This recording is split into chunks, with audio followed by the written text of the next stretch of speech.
There, I think we've started recording. This is another Tim Talk, and I'm here with Joan McKinnon. I started doing these Tim Talks a little while ago so that, I often have conversations with people, and I think to myself, other people should hear these things and hear these stories and hear the input that people have, and so I this is one of the outcomes of that. So I'm here with Joan McKinnon, who is has been around St. Paul's for a little while and has some thoughts and some stories to tell. Maybe we can start out with the story you shared with me.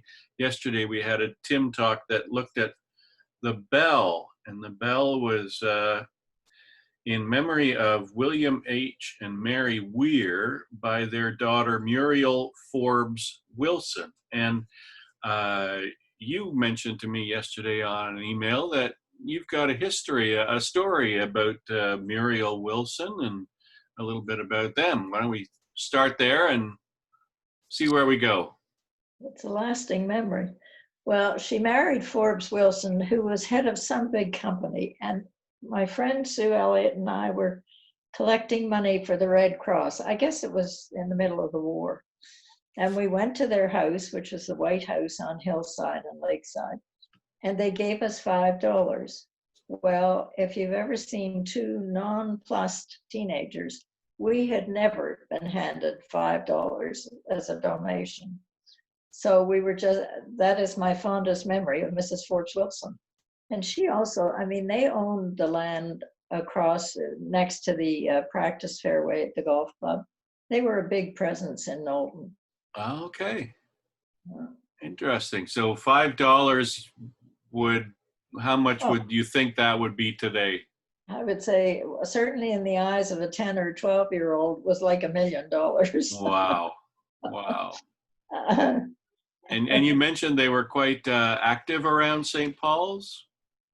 Yes, I think they must have been. I mean, quite frankly, we lived in Montreal most of, we were called city folk, but our hearts have always been Knowlton folk, really.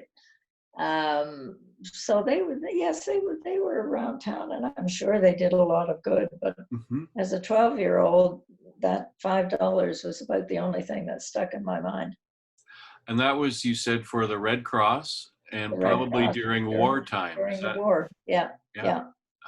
And I don't know if anybody else was as impressed with us as we were, but it's been a lasting memory, as you can see. Yeah. So you were out here and active during that time. You said you were sort of weekenders, is that? We were weekenders in summer, and then you didn't come out for Christmas and Easter because it was quite a production. There was certainly no auto route. You had to take the train to Foster.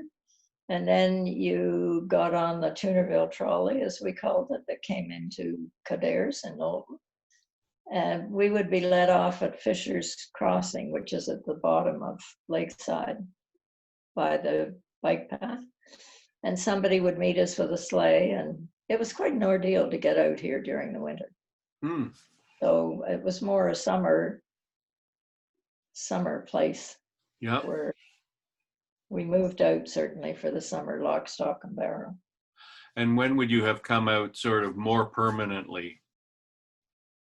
Oh, when the auto route came into being, whenever that was, it was very much easier to come out for weekends. And I suppose, but then I got married and had 4 children, and we didn't seem to spend a lot of weekends out here until they were sort of, well, in the ski season and in the summer season, but in between it would be in Montreal.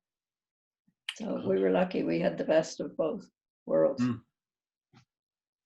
And now I love the story about your father. You tell us who your father was, and I love the story of your house.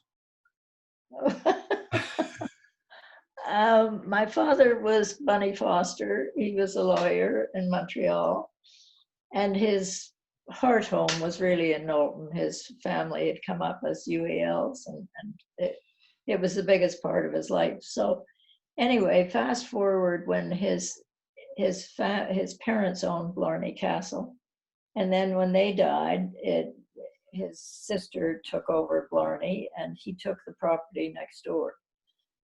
And there were two of us in the family, I mean, two children. And he saw a house, he loved sending away for things. And he saw a house in Aladdin houses in Minnesota, I think, or Michigan. I get that confused. So he ordered up one. And it was to come by rail to the station by Coderres at such and such a time. So he was out here, and all his friends, his local friends, stood around and said, Bunny, that house is going to fall down. And he said, well, we'll give it a try. Now he paid, which then 1932 was a lot of money. He paid $8,000 for it, I think, landed. So anyway, fast forward, it stood up for 2 years, and he decided it was so good he would like to order another one and attach it to the existing one, which he did. And therefore, 88 years later, it's still standing with a few renovations. Right.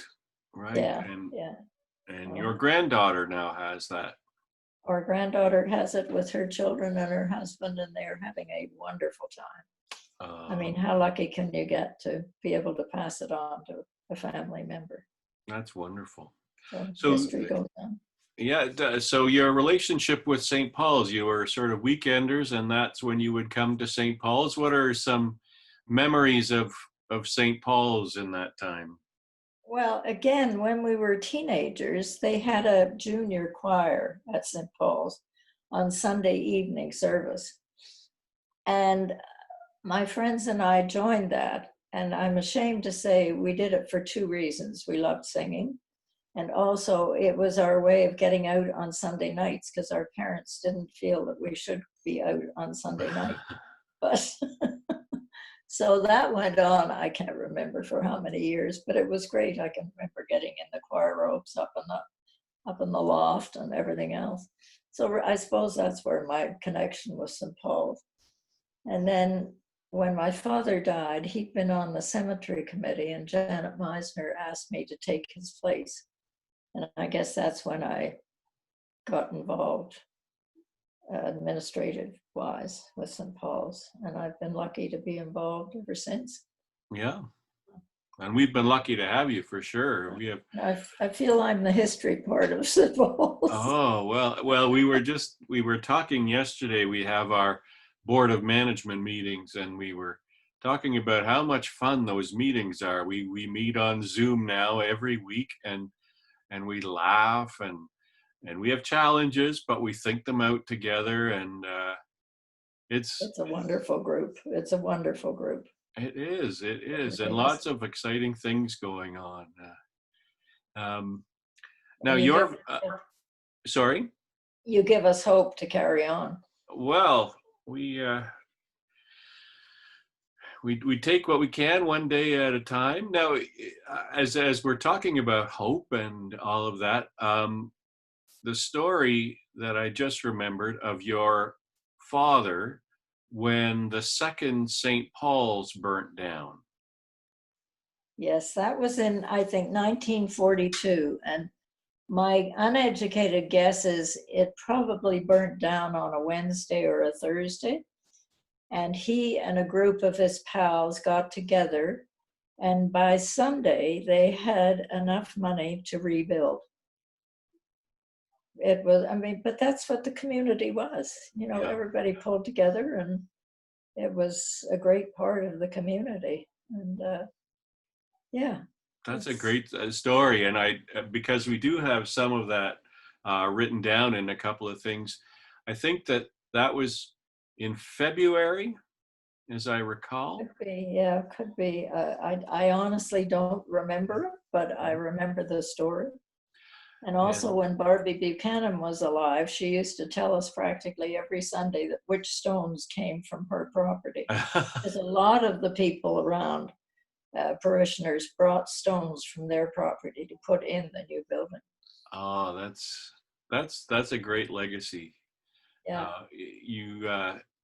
as so I think it was February the church burned down, and I believe by the next November, I think it was built. Yeah, I think so. It was, I mean, it was fast. It yeah. was, So in the middle of wartime, yeah. that money was found, and it was built. That's amazing. I have a story about Barbie Buchanan.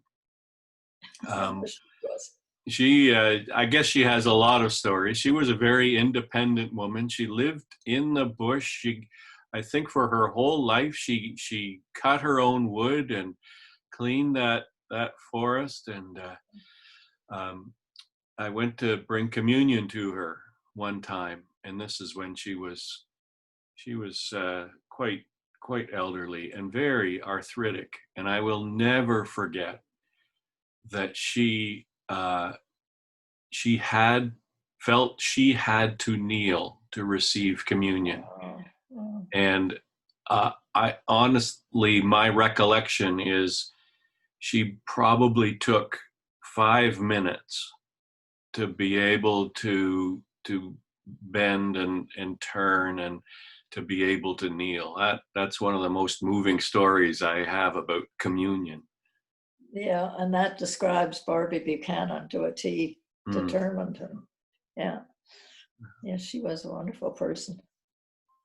Yeah. And so what else have you been thinking about? We've been talking about doing this for a little while, and what else would you like to? Well, I'd just like to thank you for all you're doing, keeping us all together and keeping the hope going. And I think that bell ringing is incredible. I think it has, made St. Paul's known to a lot of people that really didn't pay much attention to it before. And you're getting us through this trying time to whatever end it's going to be. Who knows? Who knows? Yeah, it's been interesting. It's been, I just think about, some of the things that we started doing a long time ago are now sort of having a new and different life.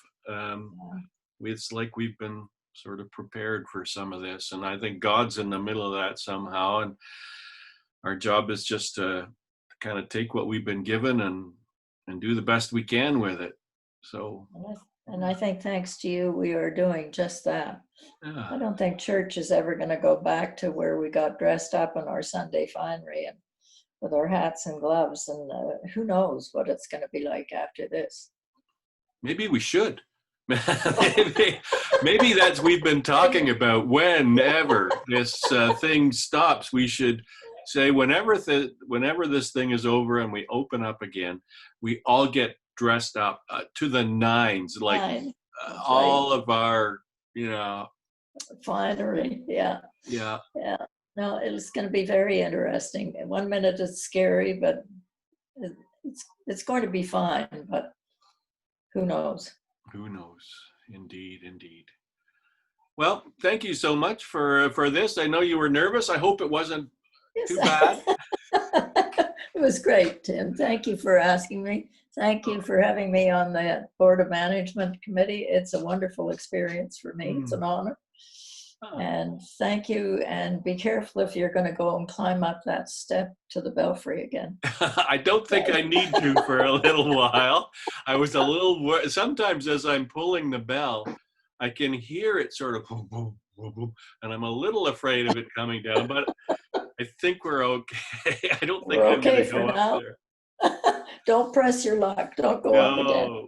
Well, thank you so much for being a part of this. If you're watching and you have any questions for Joan or any of us about the history of St. Paul's or kind of what's going on, you can leave them in our comment section, and we'll do our best to find the answers. Joan is a great source of answers, and there are lots of other people around. So thank you very much, Joan.